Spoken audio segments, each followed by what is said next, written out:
The cold stone floor beneath Lyra's cheek was the first sensation that penetrated the fog in her mind, followed immediately by the metallic taste of blood in her mouth and the weight of steel in her right hand. She pushed herself upright, muscles protesting with familiar aches that spoke of recent violence, and stared at the dagger clutched in her grip. The blade was clean, but her fingernails were dark with dried blood that flaked away as she flexed her fingers. "I have blood under my fingernails and I don't remember whose it is," she said aloud, her voice echoing in the stone cell. The words felt important, like a question that needed answering, though she couldn't remember why. "Day 18, came a voice from beyond the iron bars. "You usually try to kill me by now." Lyra's head snapped up to find a man standing in the corridor outside her cell, close enough to touch the bars, but positioned carefully, just out of her reach. He was beautiful in the way dangerous things often were. Silver hair that caught the torchlight, golden eyes that held depths of ancient pain, and features that would have been perfect if not for the exhaustion carved into every line of his face. "Tell me, Kale," she said, the name falling from her lips without conscious thought. "Is it yours or mine?" "This time?" "Neither," he replied, and something in his voice made her chest tighten with an emotion she couldn't name. "You made it to day 17 before the curse took complete control. That's longer than ever before." "Curse?" The word triggered a cascade of fragmented memories, lunging at this same man with killing intent, the burn of magic in her veins compelling her forward, the moment when steel met flesh and everything went dark. But beneath those violent images were others, softer and more confusing, the same golden eyes looking at her with tenderness, hands working together over ancient texts, the sound of his laugh in response to something clever she had said. Kael stepped closer to the bars, and Lyra felt her body tense automatically, the dagger rising in her hand without conscious direction. But instead of the mindless rage that should have consumed her, she felt only confusion and a desperate need to understand. "I've watched you die 17 times, Kael said softly, his voice breaking on the last word. "Each reset, I remember everything, every conversation, every moment you almost remembered loving me, every time I failed to save you from what I did to you." "What you did to me?" Lyra pressed her free hand against her temple, trying to sort through the contradictory impulses warring in her mind. Part of her wanted to drive the blade through his heart, but a larger part wanted to understand why that desire felt so wrong. "I cursed you," he admitted, his golden eyes never leaving her face. "When the Celestial Council activated your original compulsions, when they tried to turn you back into their weapon, I panicked. I thought I could bind you to me with demonic magic, override their control with my own. Instead, I created something worse. A feedback loop where your love for me became the very thing meant to destroy me." The explanation should have meant something, but Lyra found herself focusing on details that felt more important than the magical theory. The way his hands trembled slightly as he gripped the bars, the careful distance he maintained even while trying to help her. The portraits lining the corridor behind him, all showing the same woman, her, in moments of laughter and concentration and peaceful sleep. "Who am I?" she asked, the question tearing from her throat with desperate intensity. "Not what you made me, not what they made me. Who was I before any of this?" Kael's expression shifted, hope and grief warring across his features. "You were brilliant," he said simply. "A researcher who saw connections others missed, who believed that understanding could bridge any divide. You infiltrated my fortress to kill me, but when you saw what I was really working on..." He gestured toward one of the portraits, this one showing her bent over a desk covered in magical diagrams. "You stayed to help instead." Lyra moved closer to the bars, studying the portrait with growing recognition. The woman in the painting looked peaceful, engaged, alive in a way that felt foreign to her current existence. "What were we working on?" "Synthesis magic," Kael replied. "A way to combine human adaptability with demonic intensity to create spells neither race could achieve alone. Magic that could heal the psychological wounds keeping our peoples at war, make them remember what they were fighting about before generations of bloodshed made hatred instinctual."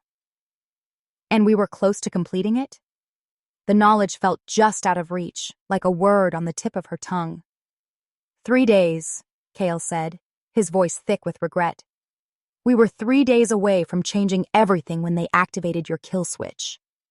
The mention of they triggered another wave of fragmented memories, these ones filled with sterile white rooms and voices that spoke of duty and divine purpose. Every assassin technique, every instinct that makes you deadly, we crafted all of it. What part of you do you think is actually real? The Celestial Council, she breathed, the name Bryn, jing with it a rush of artificial memories that felt imposed rather than lived. Training sessions that went on for days without rest. Conditioning that turned natural human empathy into tactical weakness. The gradual replacement of her authentic personality with something designed for a single purpose. They made me into their perfect weapon, she said, the realization hitting her like a physical blow. But I wasn't always this, was I? Before they took me, before they carved away everything that made me human, I was someone else. You were yourself, Kale said gently. Curious, compassionate, brilliant in ways that had nothing to do with violence. And for a few weeks, you were mine. Not because magic compelled you, but because you chose to trust me. Lyra looked down at the dagger in her hand, then back at the man who had cursed her out of desperate love. The weapon felt foreign now, a tool that belonged to someone else's story. The work we were doing, she said slowly. Show me. Lyra? Not because some curse is making me want to help you, she interrupted, meeting his golden eyes directly. Not because the council programmed me to complete missions. Because the work we were doing matters more than my confusion, and that choice, that's the only thing I'm certain is really mine. For the first time since she had awakened, Kyle smiled, and the expression transformed his exhausted features into something radiant. The laboratory is through that door, he said, producing a key from his robes. Your research notes are exactly where you left them. As the cell door swung open, Lyra felt something shift inside her chest, the first authentic emotion she had experienced since awakening. Not the artificial drive to kill, not the imposed memories of training and duty, but genuine curiosity about work that had mattered enough to change the course of her life. She was still holding the dagger, but for the first time in 18 loops, it wasn't pointed at Kyle's heart. The laboratory was a contradiction that hurt Lyra's eyes to look at. Ancient stone walls covered in chalk equations that seemed to shift when she wasn't looking directly at them, while modern magical instruments hummed with barely contained energy. But it was the desk in the center of the room that stopped her breath entirely. Covered in notes written in her own handwriting, diagrams she remembered sketching, theoretical frameworks that felt like coming home to a language she had forgotten she knew. I fell in love with the woman who was sent to kill me, Kyle said quietly from the doorway, watching her trace familiar symbols with trembling fingers. When they tried to steal you back, when they activated the compulsions buried in your mind, I panicked and bound you to me instead. This is my handwriting, Lyra whispered, picking up a page covered in calculations for magical resonance frequencies. But I remember writing it, and I also remember not remembering writing it. How is that possible? Because you've lived this day 18 times, Kale explained, moving to stand beside her at the desk. Each loop, you rediscover our work, remember pieces of who you were. But when the curse completes itself and you die, everything resets except my memories. Lyra set down the research notes and studied his face, noting the new lines of exhaustion, the way his golden eyes say, even dimmer than in the portraits lining the corridors. These loops, they're costing you, aren't they? Each reset requires more life force than I can regenerate, he admitted. But watching you remember, seeing moments when the real you surfaces, it's worth any price.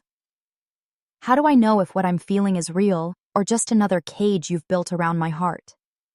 The question came out harsher than she intended, but Lyra needed to understand. The pull she felt toward him, the way her chest tightened when he looked at her with such desperate hope, was any of it authentic? Kyle was quiet for a long moment, his hands clenched at his sides. When he finally spoke, his voice was raw with honesty. You don't. I've bound your magic to mine. created a connection that influences your emotions whether you want it or not. But Lyra, the woman who stayed to help me research, who worked beside me for weeks before I cast any spell, she chose to be here. And how much of her is left? Lyra moved away from the desk, pacing to the far wall where mirrors reflected her image from dozens of angles. In each reflection, she looked slightly different, sometimes with the cold eyes of a trained killer, sometimes with the warm expression she recognized from the portraits, often with a combination of both that felt like looking at a stranger. "I can feel 3 different magics fighting inside me," she said, pressing her palms against her temples as competing impulses warred in her mind. "Yours, theirs, and something that feels like me. The real me, choosing to care about you." "Show me," Kael said, moving to stand behind her, close enough that she could feel the warmth radiating from his body, but not touching. "Show me which magic is which." Lyra closed her eyes and focused inward, separating the tangled threads of influence in her mind. "The Council's magic feels like ice water in my veins. It wants me to kill you, but not just kill. Dominate. Prove that light conquers darkness. Make your death a symbol of divine justice." The coldness of it made her shudder. "It's not personal. You could be any demon and it would react the same way." "And mine?" Kael's voice was barely above a whisper. "Yours feels like drowning in honey," she said, her voice thick with conflicted emotion. "Overwhelming sweetness that makes me want to lose myself completely, become whatever you need me to be. It doesn't want me to kill you. It wants me to worship you, define myself entirely through your needs and desires." "I'm so sorry," Kael breathed. "I never meant—" "But the third magic," Lyra continued, opening her eyes to meet his gaze in the mirror. "That one feels like coming home to myself. It wants to understand you, work with you, challenge you when you're wrong, and celebrate with you when you're right. It's not about domination or worship. It's about partnership." "That's the real you," Kael said with certainty. "The woman I fell in love with." "The curse gets stronger when any 2 magics agree I should be controlled," Lyra realized, turning to face him directly. "When I feel compelled to kill you, that's the Council's dominance magic and your binding magic both trying to make decisions for me. When I feel overwhelmed with devotion, that's your binding and my authentic care amplifying each other into something unhealthy. But when you choose to act as my equal partner," Kael's eyes widened with understanding. "All 3 magics pull in different directions, sealing each other out," she finished. "That's when I feel most like myself." The revelation should have been liberating, but instead it made Lyra acutely aware of how precarious their situation was. Every emotion she felt toward him was suspect. Every decision potentially influenced by forces beyond her control. Even now, looking at his face as he processed her words, she couldn't tell if the tenderness in her chest was authentic affection or magical manipulation. "I want to try something," she said, moving back to the research desk. "If working together as equals weakens the curse, then maybe we can use that to break it entirely." "Lyra, the magical theory alone could take days to work out." "Then we'd better get started," she interrupted, pulling out a fresh sheet of paper. "Unless you have somewhere else to be?" Kael's laugh was the first genuinely joyful sound she had heard from him, and the way it transformed his features made her heart skip in a way that felt entirely her own. "I have literally nowhere else to be," he said, settling into the chair beside her. "I've been waiting for you to choose this for 18 lifetimes." For the next several hours, they worked in companionable silence, occasionally debating theoretical applications or building on each other's ideas. Lyra found herself relaxing in ways she didn't remember being capable of, her mind sharp and focused on problems that mattered beyond survival or violence. When Kael made a particularly elegant connection between 2 seemingly unrelated magical principles, she looked up, to find him watching her with an expression of such soft affection that it took her breath away. "What?" she asked, suddenly self-conscious. "You get this little crease between your eyebrows when you're thinking," he said, reaching out to smooth the line with his thumb. "I've missed seeing it." The touch was gentle, reverent, and Lyra found herself leaning into it before she could question the impulse. When Kael's other hand came up to cup her cheek, when he leaned closer and she could see her own reflection in his golden eyes, The moment felt as inevitable as breathing.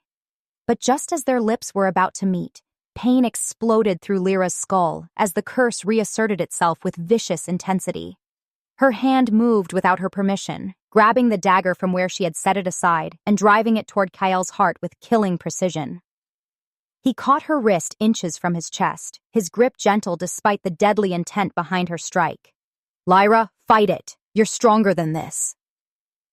"I can't," she gasped, every muscle in her body straining against his hold as the compulsion to complete the kill burned through her veins. "It's too strong. The closer we get, the more it fights back." "Then we'll find another way," Kyel said firmly, using his free hand to carefully extract the dagger from her grip. "We'll break this curse without putting you through this again." As the compulsion faded and Lyra collapsed forward into his arms, shaking with exhaustion and residual magical feedback, she realized something that chilled her to the bone. Their growing authentic connection wasn't weakening the curse, it was making it evolve, become more desperate and violent in its attempts to maintain control. "Kale," she whispered against his shoulder, "I think we're running out of time."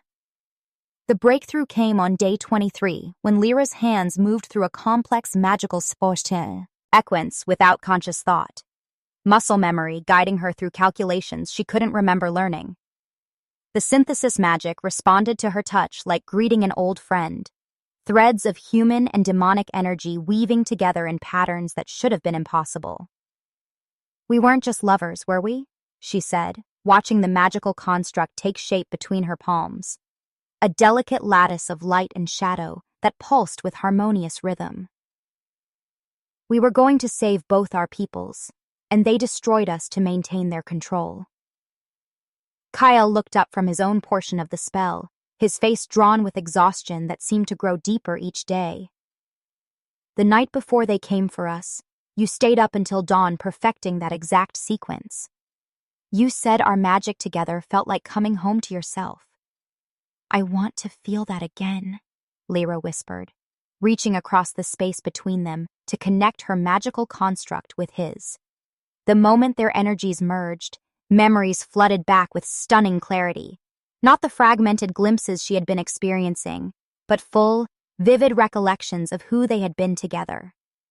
She remembered the first time she had successfully cast synthesis magic, the way Kyle's face had lit up with pride and wonder. She remembered heated debates over theoretical applications that lasted until dawn, fueled by passion for the work and growing attraction neither of them wanted to acknowledge. She remembered the exact moment she had realized she was in love with him, not when he kissed her, but when he had admitted he was wrong about a fundamental principle and asked her to teach him her approach. "You respected my mind first," she said, tears streaming down her face as the memories settled into place. "Before you loved me, before you desired me, you respected the way I thought." "It's what I fell in love with," Kyle replied, his own voice thick with emotion. "Your brilliant, stubborn, relentlessly curious mind. The way you questioned everything, including me."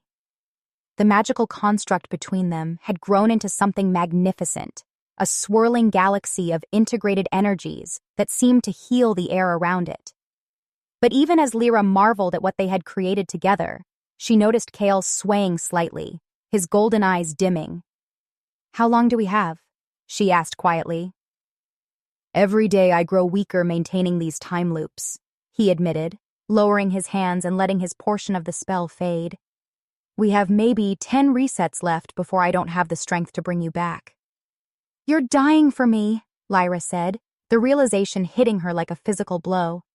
"All this time, you've been literally dying to give me more chances to remember." "It's not dying if it serves a purpose," Kyle said with a weak smile. "Every loop where you remember a little more, every moment when the real you surfaces, it's worth any price." "No, it's not," Lyra said fiercely, moving around the desk to grip his shoulders.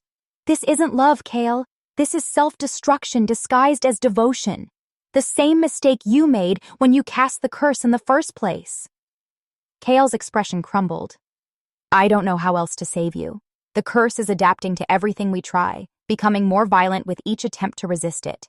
Yesterday you nearly died when the magical feedback from our research triggered a seizure." Then we stop treating the symptom and address the cause, Lyra said, her mind racing through possibilities. The Celestial Council. They're the ones who created the original compulsion, who turned me into their weapon in the first place. We need to understand exactly how they did it. The research that followed was more difficult than reconstructing their synthesis magic, because it required Lyra to examine the parts of herself that felt most artificial. With Kael's help, she began mapping the magical alterations that had been made to her psyche. Layers of conditioning, implanted memories, artificially enhanced reflexes, and emotional suppressions that had turned a naturally empathetic person into an efficient killer. "Look at this," she said, showing him a diagram of her modified memory structure. "They didn't just train me to be an assassin, they replaced my natural responses with programmed ones. Every instinct I have about protecting the innocent, every tactical decision I make, even the way I process fear, it's all manufactured." "But not everything," Kael said, studying the magical patterns with growing excitement. "See these areas here? They're untouched, natural. Your creativity, your ability to form genuine emotional connections, your moral reasoning, they left those intact because they needed them for deep cover work. If humans and demons cooperate, our role as arbiters becomes obsolete," Lyra said, remembering fragments of conversations she had overheard in sterile council chambers. "That's why they couldn't let our research succeed. It wasn't about cosmic balance or divine justice. It was about political control. Their first successful recreation of the original synthesis magic happened almost by accident. They had been working on a theoretical framework for separating artificial magical influences when their combined power suddenly synchronized, creating a moment of perfect harmony that filled the laboratory with impossible beauty. For 30 seconds, Lyra felt completely herself. No competing compulsions, no artificial drives, just her authentic thoughts and feelings flowing freely. "This is what we were meant to accomplish," she breathed, watching their merged magic heal cracks in the stone walls that had been there for centuries. Not just cooperation between our peoples, but healing the wounds that made cooperation seem impossible. But the moment of perfect harmony triggered the curse's most violent response yet. Instead of the usual compulsion to kill Kael, Lyra found herself overwhelmed with the need to destroy their research, to tear apart every equation and burn every diagram. Only Kael's quick thinking in creating a protective barrier around their work saved years of theoretical development from being lost. "It's learning," Lyra gasped as the destructive compulsion faded, leaving her shaking and nauseated. "The curse isn't just reacting to our growing connection, it's actively adapting to prevent us from completing the work." "Which means we're on the right track," Kael said grimly, "but also that we're running out of time faster than I thought." That night, as they worked by candlelight to document everything they had discovered before the next potential reset, Lyra found herself studying Kael's profile as he wrote. The exhaustion was taking a visible toll. His silver hair had dulled, his golden eyes had lost their inner fire, and his hands trembled slightly as he held his pen. "I remember something else," she said quietly. "The night before they came for us, you told me you had never been happier than in those weeks we worked together. You said it was the first time in centuries you had felt truly alive." "It was," Kael replied without looking up from his writing. "It still is, even under these circumstances. Working with you, seeing your mind engage with problems that matter, it's worth dying for." "But not worth living for?" Lyra asked, and this time he did look up, confusion flickering across his features. "Because that's what I want, Kael. Not grand gestures of sacrifice, not desperate attempts to hold on to something that's slipping away. I want to live for this work, for what we can accomplish together. But I need you alive to do it." The admission hung between them like a bridge neither quite dared to cross.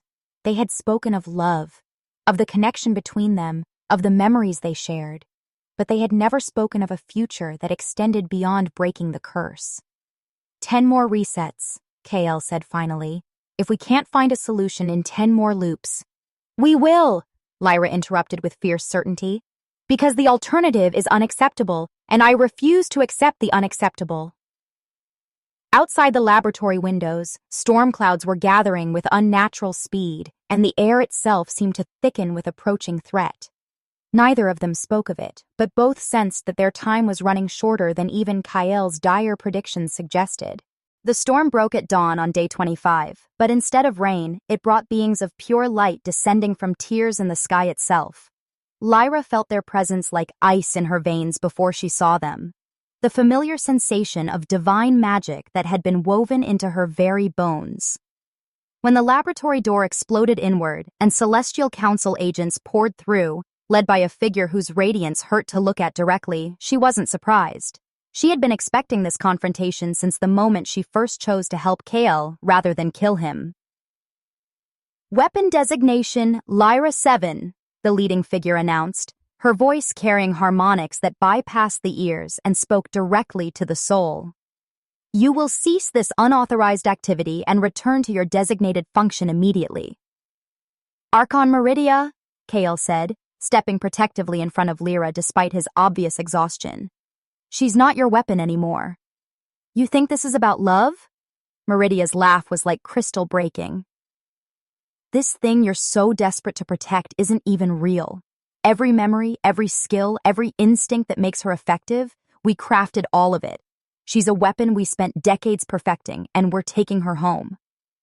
The words hit Lyra like physical blows, not because they were unexpected, but because hearing them spoken with such casual certainty made the artificial nature of her existence undeniable. What part of me is actually real? She asked, her voice barely above a whisper. If you made me into your perfect killer, if even my capacity for love was calculated and implanted, what's left? That's actually mine. Your soul, Kael said fiercely. The part of you that chooses to resist, that questions everything, that insists on making your own decisions. That's real, and it's yours. Touching, Meridia said, gesturing to her agents, who began advancing with restraint. It's that glowed with binding magic. But irrelevant. The weapon will return to its intended function, and you, Demon Lord, will face judgment for corrupting council property. Wait, Lyra said, stepping out from behind Kael's protective stance. If I'm really your weapon, if everything I am is your creation, then I should want to return to you. The fact that I don't, doesn't that prove there's something genuine in me worth preserving? Temporary malfunction, Meridia replied dismissively. Demonic influence corrupting your programming, easily corrected. Then let me make you an offer, Kael said, his voice carrying a resignation that made Lyra's heart clench. Take me. Remove all magical influences from her. Yours, mine, everything. Let her choose her own path with complete freedom, even if that means choosing to leave. Kael, no, Lyra breathed. But he was already moving forward, hands raised in surrender. I've been selfish, he continued, addressing both Meridia and Lyra. I bound you to me because I couldn't bear to lose you. But that's not love. That's possession. If you're truly free to choose and you choose to leave, I'll accept that. The offer shocked everyone in the room, including Lyra. After everything they had been through, all the desperate measures he had taken to keep her with him, Kael was willing to give up everything for her freedom. Interesting, Meridia mused, but pointless. The weapon belongs to us regardless of your dramatic gestures. No, Lyra said, and her voice carried a strength that surprised even her. I don't. She could feel the change happening inside her chest. The curse structure that had bound her for so long beginning to crack as Kael's completely selfless offer contradicted the possessive love that had created it. For the first time since awakening in that cell, the competing magical influences weren't fighting each other but aligning toward a single truth. She had the right to choose her own path. If my entire identity was manufactured, she said, looking directly at Meridia, if you really did create everything I am, then the only thing that proves I'm real is what I do next. And I choose our research over anyone's control. You choose wrong, Meridia said, raising her hand to unleash divine magic that would override Lyra's will entirely. But the binding spell never completed. As soon as Meridia began the casting, Lyra felt the artificial compulsions in her mind not strengthening but shattering completely. Kael's offer of complete freedom, made without any expectation of reciprocation, had broken the fundamental logic that held the curse together. I can't control you anymore, Kael said with wonder, his golden eyes widening as he felt their magical connection dissolve. The binding is gone. You're completely free. And I'm still choosing to stay, Lyra replied, moving to stand beside him as they faced the council agents together. Not because magic compels me, not because I have nowhere else to go, but because this work matters and we do it better together. Meridia's radiant form flickered with what might have been surprise or rage. Impossible. The conditioning runs too deep to be broken by mere sentiment. It wasn't sentiment that broke it, Lyra said, feeling power building in her chest. Not the artificial constructs the council had implanted, but something that felt entirely her own. It was choice, real choice made freely for reasons that matter to me. The synthesis magic that erupted from her and Kael working in perfect harmony was unlike anything they had achieved before. Instead of the careful, theoretical constructs they had been building in the laboratory, this was raw creative force unleashed with purpose. The magical energy didn't just combine their different abilities, it transcended them, creating something entirely new that belonged to neither human nor demon magic, but to the space between them where cooperation became creation. The weapon is malfunctioning, one of the council agents reported as their binding spells failed to take hold against the new form of magic protecting Lyra. The weapon is evolving, Meridia corrected grimly, which means it's no longer useful to us. Destroy them both. But as the council agents prepared their most devastating attacks, Lyra felt something she had never experienced before, complete certainty in her own choices. Not because those choices were guaranteed to succeed, not because they were safe or wise or approved by any authority, but because they were genuinely hers. Together? She asked Kael, extending her hand toward him. Together, he confirmed, taking her hand as their combined magic rose to meet whatever the Celestial Council might throw at them. For the first time since awakening in that cell with blood under her fingernails, Lyra felt completely herself, not the Council's weapon, not Kael's bound lover, but a woman who had chosen her own path and was prepared to fight for the right to walk it. The battle with the Celestial Council lasted 3 days, but it wasn't won through superior firepower or ancient magic. It was won through something Meridia had never encountered in millennia of divine service, the complete refusal to be controlled. Every binding spell the council cast, every compulsion they tried to weave, shattered against the synthesis magic that Lyra and Kael wielded together, not as master and weapon, not as captor and prisoner, but as genuine equals choosing to stand together. Impossible, Meridia gasped as her most powerful subjugation spell dissolved harmlessly around them. No mortal magic can resist divine will. You're right, Lyra replied, her voice steady as she and Kael maintained their protective barrier.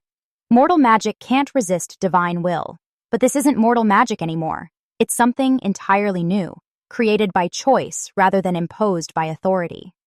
The breakthrough came when they realized that their synthesis magic could do more than just combine their different abilities. It could separate artificial magical influences from authentic emotions, like a solvent that dissolved imposed bonds while leaving genuine connections intact. The spell they cast together was the most complex theoretical working either had ever attempted, requiring absolute trust and perfect cooperation. Are you ready to see what's really left when all the artificial magic is stripped away? Kael asked, his golden eyes meeting hers with a mixture of hope and terror. I'm ready, Lyra replied, though part of her wondered if there would be anything left at all once the council's conditioning and Kael's binding were completely removed. The sensation of having every magical influence extracted from her psyche was like being turned inside out. Lyra felt layers of artificial personality, implanted drives, and imposed emotional responses being peeled away, one by one until she was left with something she had almost forgotten existed. Her authentic self, small and uncertain, but unmistakably real. With all the artificial magic stripped away, I can finally see you clearly, she said, looking at Kael through eyes unclouded by compulsion or conditioning. And what I see is someone worth choosing, not because I have to, but because I want to. Kael's own transformation was equally dramatic.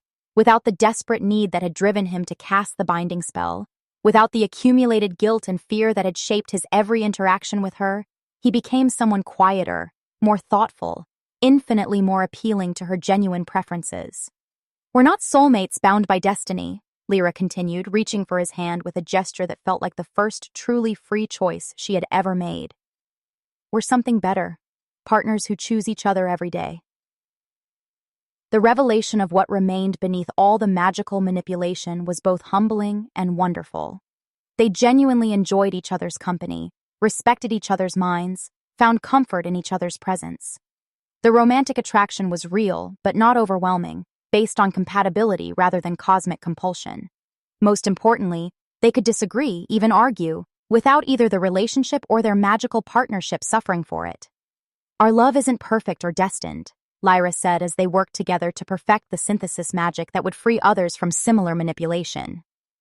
"It's real, it's chosen, and it's ours. That makes it stronger than any curse." The Council's final attack came not through direct confrontation, but through a desperate attempt to convince them that their authentic feelings were just another form of manipulation. "How can you trust any emotion," Meridia demanded, "when you know how easily minds can be altered? How can you be certain that what you call choice isn't just deeper programming?" "Because doubt is part of authentic choice," Lyra replied, her hand steady as she continued casting the spell that would shatter the Council's influence permanently. "Perfect certainty belongs to magic and madness. Real love includes uncertainty, includes the daily choice to trust and be trusted despite not having guarantees." When their completed synthesis magic finally struck the Council forces, it didn't destroy them, it freed them. Centuries of divine conditioning dissolved as the angels remembered what they had been before being conscripted into cosmic service, while Meridia herself was revealed to be not a willing enforcer of cosmic law, but another victim of the same system that had created Lyra. "I had forgotten," Meridia whispered, her radiant form flickering as her authentic personality reasserted itself. "I had forgotten that I chose to serve, once, before service became compulsion." The world that emerged from the Council's collapse was messier than the one they had controlled, but infinitely more honest. Without artificial enforcement of racial boundaries, humans and demons began the slow work of learning to coexist based on mutual benefit rather than imposed peace. The synthesis magic that Lyra and Kale had developed became not a tool of control, but a method of healing, helping others recognize and resist the subtle magical manipulations that had shaped their societies for millennia. "Look at that," Kale said one morning, 6 months after the Council's defeat, as they stood on the balcony of their new research facility. Below them, the city bustled with unprecedented cooperation, human merchants trading openly with demon craftsmen, mixed magical academies where both races learned together, healing centers where their synthesis magic helped people distinguish between their authentic desires and artificial conditioning. "It's not perfect," Lyra observed, noting the tensions that still flared, the prejudices that persisted despite their work. "It's going to take generations to undo all the damage." "But it's real," Kyle replied, his arm settling around her waist in a gesture that had become natural through repetition and choice rather than magical compulsion. "Imperfect, difficult, chosen reality is better than perfect, easy lies."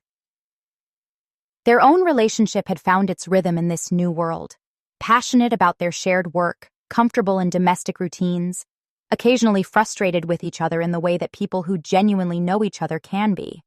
They fought about research methodologies and who was responsible for buying groceries, made up with conversations that lasted until dawn, and built something together that was entirely their own. "Do you ever wonder what would have happened if we'd met without all the curses and manipulation?"